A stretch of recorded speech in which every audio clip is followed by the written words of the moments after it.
Dimanche 22 janvier 2017, mesdames, messieurs, bonsoir et bienvenue à cette édition sur la télévision Labari et veuillez nous excuser pour ce léger retard. Cela dit, déclaration cet après-midi de la coalition nationale des organisations de la société civile pour la démocratie et le développement. Elle a porté sur la situation sociopolitique du Niger. Dans cette déclaration, cette structure de la société civile appelle à une mobilisation indépendante contre les dérives autoritaires des autorités de la 7e République. Le résumé de cette déclaration avec Michel Deji et Chebou Guissou. C'est une déclaration à travers laquelle la coalition des organisations de la société civile pour la démocratie et le développement a donné sa lecture de la situation socio-politique et économique actuelle du pays. Du report des élections locales, la coalition CNDDN constate avec regret le report inédit des élections locales et l'incapacité du gouvernement à organiser ces élections dans les délais constitutionnels maintes fois reportés. Rappel au président de la République, garant du respect de la loi fondamentale, qui est la conquête ou la poursuite de tout pouvoir des représentations du peuple, présidentielle, législative, régionale et locale, en dehors des unes telles que prévues par la Constitution, est une atteinte à la République, à l'état des droits et à la démocratie. Du pillage, la coalition CNDDN, profondément écœurée par le trafic d'influence, le clientélisme, le passe-droit et le pillage en réunion des maigres ressources de l'État, est choquée du silence coupable sur les multiples crimes économiques des faucons du pouvoir. Le peuple nigérien, meurtri, reste toujours sur sa soif de l'avancement heureux de tous ces dossiers, dont la Sonitel, la Caïma, la Sonidep, les collectivités territoriales, l'achat de l'avion présidentiel. La coalition CNDDN fustige le caractère sélectif du dossier Soraz et se demande encore de la suite réservée aux différents rapports d'inspection d'État, de la Cour des comptes et de la haute autorité pour la lutte contre la corruption et les infractions assimilées Halcia. En considération de tous ces éléments, les structures de la société civile signataires de cette déclaration déclarent ce qui suit. La coalition CNDDN 1. Rejette et condamne l'entreprise Tazarche, test municipal, qui vise ni plus ni moins qu'à engager notre pays au chaos et à la désolation sociale au profit d'un clan exclusif. 2. Lance un appel pressant au président de la République, chef de l'État, pour un surpassement de soi, afin de tourner le dos à la dérive constitutionnelle et aux marchands de la stabilité politique, et s'engager résolument à respecter et à faire respecter la Constitution de façon intégrale de l'intérêt supérieur de la nation nigérienne. 3. Demande au président de la République, chef de l'État, d'éviter tout traitement sélectif des dossiers de l'opération dite Meboulala et de la poursuivre sans relâche et rendre périodiquement compte au peuple nigérien. 4. Rejette et condamne toute tentative visant la hausse des prix des valeurs en douane. 5. Demande au gouvernement de poursuivre les dialogues avec les partenaires sociaux. 6. Condamne la tentative antidémocratique de remise en cause des acquis démocratiques d'où qu'elle vient. 7. Fustige et condamne la campagne de dénigrement des institutions de la République. La CNDDN réitère enfin son engagement et sa détermination à lutter contre la malgouvernance, la remise en cause des acquis démocratiques, l'injustice sociale et la vie chère. L'association des jeunes pour le développement endogène a organisé ce dimanche matin une opération de désensablement du pont de l'amitié Niger-Chine ou le deuxième pont de la ville de Niamey. Une des missions qui s'est assignée cette jeune association. Le reportage est signé Nasser Dantofo et Sadou Doumi. L'initiative est celle de l'Association des jeunes pour un développement endogène qui, dans sa mission d'action citoyenne, voit ce joyau, le pont de l'amitié Chine-Niger, communément appelé le deuxième pont, en train de se détériorer parce que envahi par le sable et qui est à l'origine de plusieurs accidents. Pour un sens de civisme, oui, nous avons cette motivation en nous pour le respect de nos infrastructures, pour un engagement citoyen. Nous avons mobilisé des structures de jeunes Nigériens afin que nous puissions mener cette activité ensemble. Et aussi pour la sécurité de nos populations. Car il faudrait vraiment le constater, comment est-ce que le fait que nous avons autant de sable sur nos voies cause des accidents. Donc pour pallier à notre manière à cette situation, c'est ce qui nous a motivés à nous engager aux côtés de notre parrain pour faire cette activité. Oui, autre chose. Parent de la structure est toujours présent aux besoins pour soutenir la JDE. Le colonel Jibril Lahima en appelle à la population à plus de sens de responsabilité citoyenne.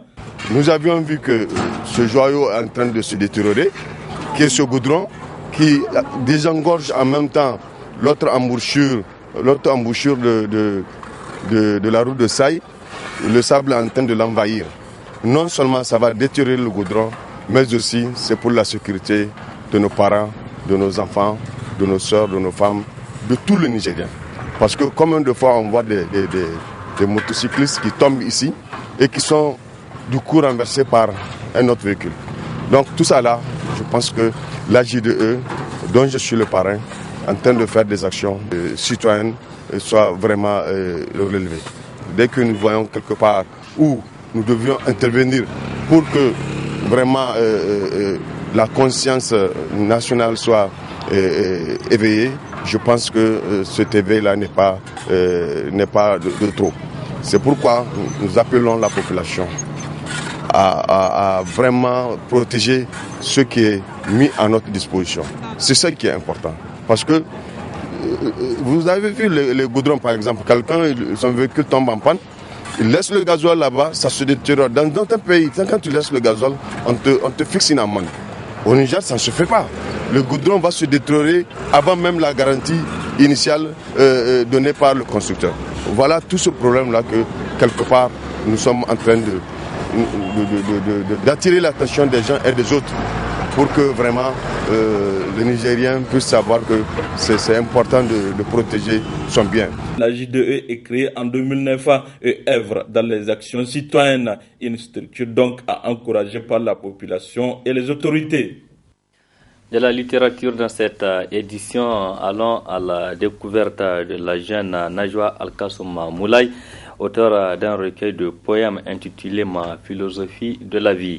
À travers ce recueil, Najwa essaie de retracer son vécu quotidien. Un reportage à Nasser Dantofo et Sadou Doumi. Né en novembre 1990 à Arlit dans la région d'Agadez, Najwa Alkassoum Moulay est une passionnée de la littérature, plus précisément en poésie. Dès son bas âge, Najwa s'inspire de son milieu, de son vécu quotidien en le matérialisant à travers des poèmes, un art qui lui donne goût à la vie. Au début, en fait, ma soeur participait beaucoup, ma soeur jumelle, au concours parascolaire littéraire. Donc, à force de la voir, donc, j'ai vu réellement que la poésie m'intéressait beaucoup. Donc, j'ai pris donc ce type d'œuvre littéraire comme étant un refuge après. Parce que, à force de ne pouvoir s'exprimer devant les gens, donc je me suis réfugiée au niveau de la poésie. Donc, avec la poésie, je peux m'exprimer à n'importe quel moment, voilà, où que je sois. Najwa a déjà à son actif un recueil de romans intitulé Ma philosophie de la vie. C'est un recueil de 22 poèmes. J'ai parlé de divers points, de la vie en général, de la vie d'aujourd'hui en général, de la vie en général, telle que les viols. J'ai parlé aussi de la manière dont l'homme devrait se comporter dans la vie pour que la vie soit plus souple, soit idéale, quoi. D'une certaine manière, j'ai parlé de la psychologie de la personne. Mes ambitions futures. En fait, j'aimerais écrire toute ma vie, excusez-moi, entre guillemets, parce que Là, en fait, c'est ma manière de m'exprimer, parce que c'est pas tout le monde qui a le temps de vous écouter. Et là, c'est pas tout le monde qui peut vous comprendre. C'est pourquoi. Donc, mes ambitions aujourd'hui, c'est d'écrire pour transmettre, à part le refuge, pour transmettre ce que je pense vraiment de la vie. Nanti d'un diplôme universitaire en transport logistique de l'IET de Zander, ancienne fonctionnaire de la Croix-Rouge, Nadjoa Alkassou Moulay accorde beaucoup d'importance à l'écriture, sa seule et unique passion. Merci Nasser Dantofo. Et pour parler largement sur ce recueil de poèmes, nous recevons ici sur ce plateau l'auteur de ce recueil de poèmes, Ma philosophie de la vie. Nadjoa Alkassou Moulay, bonsoir. Bonsoir. Et merci d'avoir accepté notre invitation sur ce plateau pour justement parler de votre recueil de poèmes intitulé Ma philosophie de la vie. Et pour commencer, Nadjoa, pourquoi ce recueil et pourquoi le choix de ce titre? Bon, je souhaiterais d'abord remercier la Bari TV d'être là ce soir pour m'exprimer. Donc, pourquoi le thème Ma philosophie de la vie? Donc, au niveau de ma philosophie de la vie, j'exprime ce que je pense de la vie réelle, ce que la vie doit être. Donc, de la vie en général, de ce que je pense vraiment de la vie, ce qu'elle doit être, ce que je vois vraiment de la vie, l'idéal, ce que j'observe en général et les conclusions que j'en tire, les perspectives également que je me pose. Oui, Nadjoa, combien de temps vous avez mis pour sortir ce poème? Là, j'ai mis 4 mois. Mais au niveau de l'écriture, j'écris tout le temps. J'écris tout le temps dès que j'ai des idées, dès que j'analyse la vie. Par exemple, là, je vais vous donner un exemple. Par exemple, là, en parlant, par exemple, j'ai également des idées. J'ai des pensées. J'ai des... Excusez-moi, j'ai des pensées, des réflexions. Donc là, j'en tire mes réflexions pour écrire. Pour les développer. Pour les développer, oui. Oui. Oui, donc effectivement, dans Ma philosophie de la vie, Nadjoa, vous avez parlé, c'est un recueil, il faut le rappeler, de 57 pages. Donc vous avez parlé de plusieurs thèmes. Et pour un peu rentrer, donc un peu décortiquer ce recueil, vous avez parlé Niger 56 ans après. Et qu'est-ce que vous voulez dire à travers ce thème sur le Niger? Le Niger, donc 56 ans après, donc j'ai parlé de l'indépendance du Niger. Maintenant, on est indépendant. Donc c'est pour montrer vraiment aux Nigériens d'oublier le passé, n'est-ce pas? La colonisation, tout est passé. Un petit exemple, c'est vrai, ma mère est vivante. C'est pas parce qu'elle est morte que je dois faire de ça un drame, puisque c'est du passé. Là, je dois mettre en avant la vie, penser, réfléchir pour avancer dans la vie, c'est ça. Donc c'est une façon d'appeler donc à la prise de conscience. Oui, de la prise en conscience. Donc on ne doit pas prendre comme prétexte le passé pour dire que ah non, il y a eu ça, c'est pourquoi on ne s'est pas développé. Non, non, moi je pense que là c'est la volonté seulement. On doit oublier tous les prétextes là. Okay. Donc vous avez aussi parlé du testament et il faut nous décortiquer un peu ici ce que vous voulez dire par rapport à ça. Oui, en fait là c'est mon testament que j'ai écrit. Voilà pour dire que là tous ces écrits sont dédiés à tous les terriens pour que ça leur serve. Ce sont mes pensées de la vie, ce que j'ai pu analyser, ce que j'ai pu décortiquer de la vie, les leçons que j'ai en tirées, les observations que j'ai faites. Voilà. Et aussi l'étude de la psychologie humaine. Donc vous tirez vos idées à travers le vécu quotidien des Nigériens, à travers votre environnement, le milieu là où vous vivez. Donc, oui, à travers mon environnement. Ce que je vois également, par exemple, si je vois, par exemple, excusez-moi du terme, mais c'est la réalité. Par exemple, si je vois un enfant qui part fouiller la poubelle, là, En fait, ça fait partie également de mes sensibilités, de mes réflexions. Là, j'écris automatiquement. Quand tu as une idée et tu développes. En fait, j'analyse la vie. J'analyse. Donc, revenons à notre recueil, Madame Najwa. Et vous avez aussi parlé de l'innocence. Donc, l'innocence, à vrai terme du mot, qu'est-ce que vous voulez dire? Là, en fait, au niveau de l'innocence, je parle des enfants, de l'homme lorsqu'il naît. Donc, ici, pour moi, l'homme naît avec toutes ses qualités. Avec toutes ses qualités. Donc, il devient seulement ce qu'on veut faire de lui. Oui, pour un peu rappeler une citation d'un philosophe qui dit on n'est pas homme, on devient homme. Donc, vous, c'est un peu... Oui, c'est le contraire. C'est le contraire. Pour moi, l'homme naît homme. Donc là, il va par ordre. Mais malheureusement, l'homme va par ordre. Comment dirais-je de quoi ça? De quoi ça, oui. Okay. Il y a aussi Al-Humble donc, dans le recueil. Là aussi, il faut expliquer c'est quoi Al-Humble. Qu'est-ce que vous voulez exprimer? Là, en fait, j'ai exprimé par là. Là, c'est un poème que j'ai dédié aux albinos. Donc, comme moi, les appeler les albinos, ça ne serait pas bien. Donc, j'ai créé un nouveau mot. Albinos humbles. Donc, moi, je les appelle albinos humbles. Pour dire aux gens que vraiment ce sont des gens comme nous, n'est-ce pas? Si vous voyez par exemple dans certains pays, ils prennent par exemple s'il y a des élections ou quelque chose comme ça pour les rites, les sacrifices. Oui, effectivement. Surtout on voit ça en Afrique centrale un peu, les régions des Grands Lacs. Oui. Ils les prennent maintenant, ils leur coupent leurs membres et tout pour faire du sacrifice. En fait, là, c'est pour dire aux gens que vraiment les albinos sont des gens comme nous. On a le même sang qui circule. Donc, ils ne méritent pas cette discrimination. Ils ne méritent pas cette discrimination. On est les mêmes.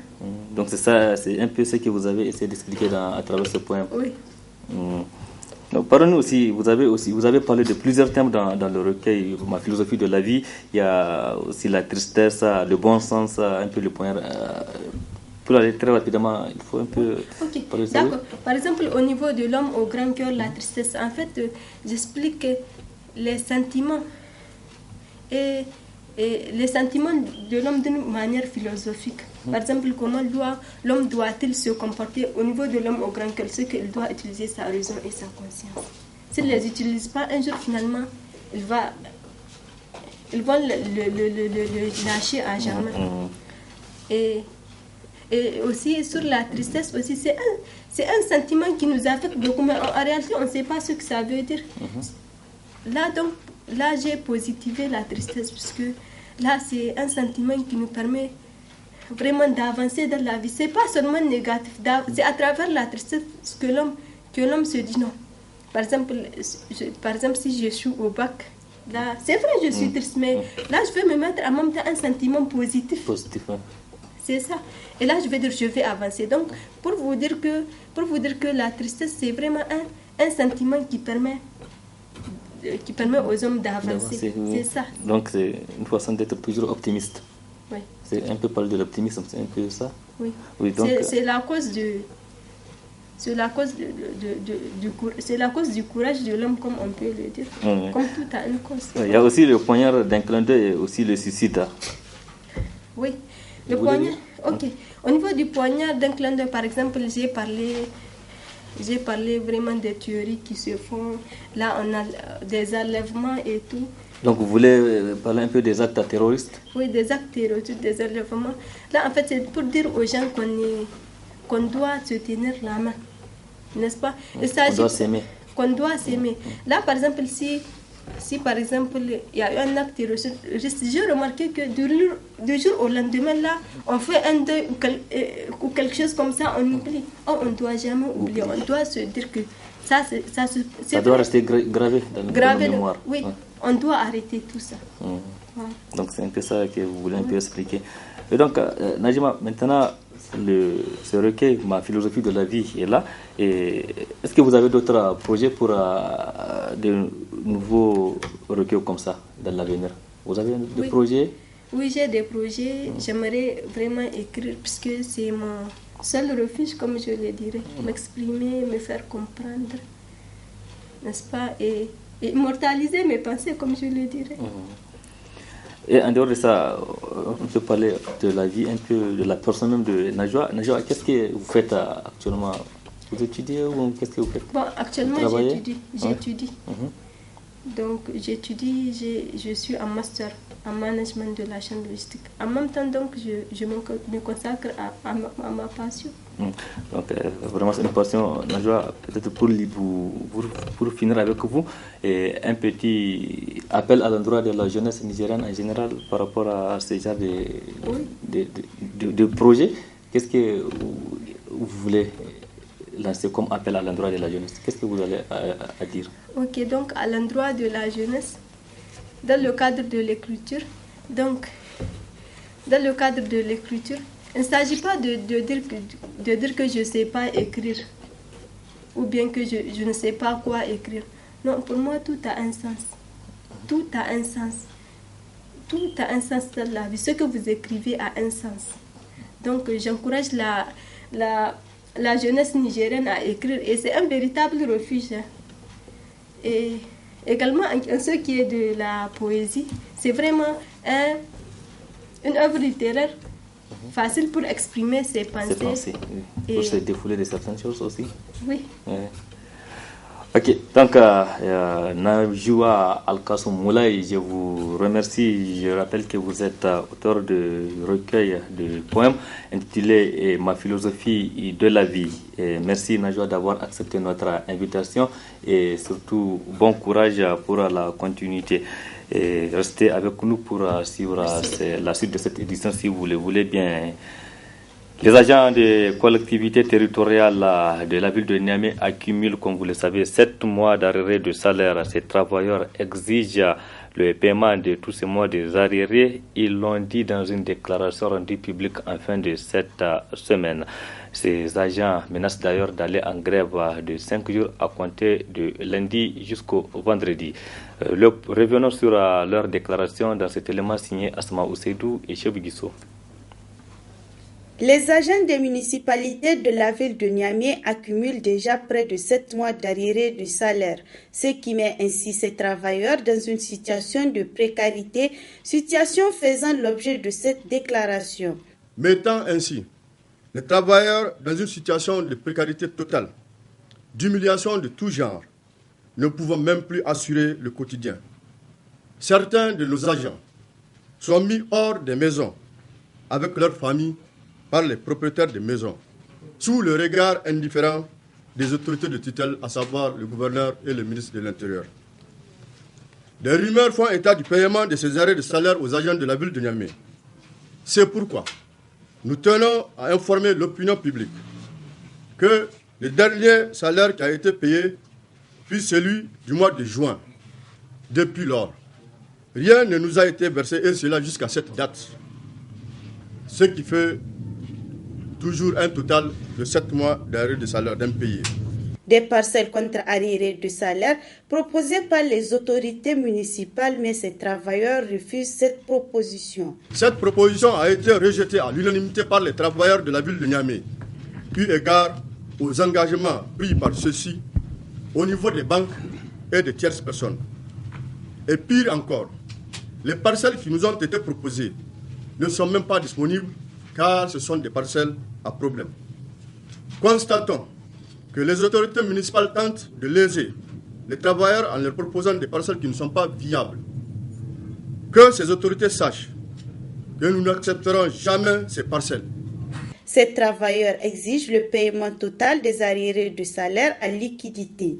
Ces derniers projettent d'observer une grève de 120 heures à compter du lundi 23 janvier 2017 et cette fois-ci sans service minimum si les autorités municipales ne les mettent pas dans leurs droits. Il faut préciser que ces agents des services de collectivité territoriale vont organiser un sitting demain à partir de 8h30 dans les locaux de l'hôtel de ville de Niamey. Un sitting pour entamer une grève de 5 jours du lundi au vendredi pour exiger le paiement de 7 mois d'arrêt de salaire. Et c'est la fin de cette édition. Merci à vous qui l'avez suivi. Restez en compagnie du programme de la télévision Labari. Excellente nuit à toutes et à tous et surtout bon début de semaine.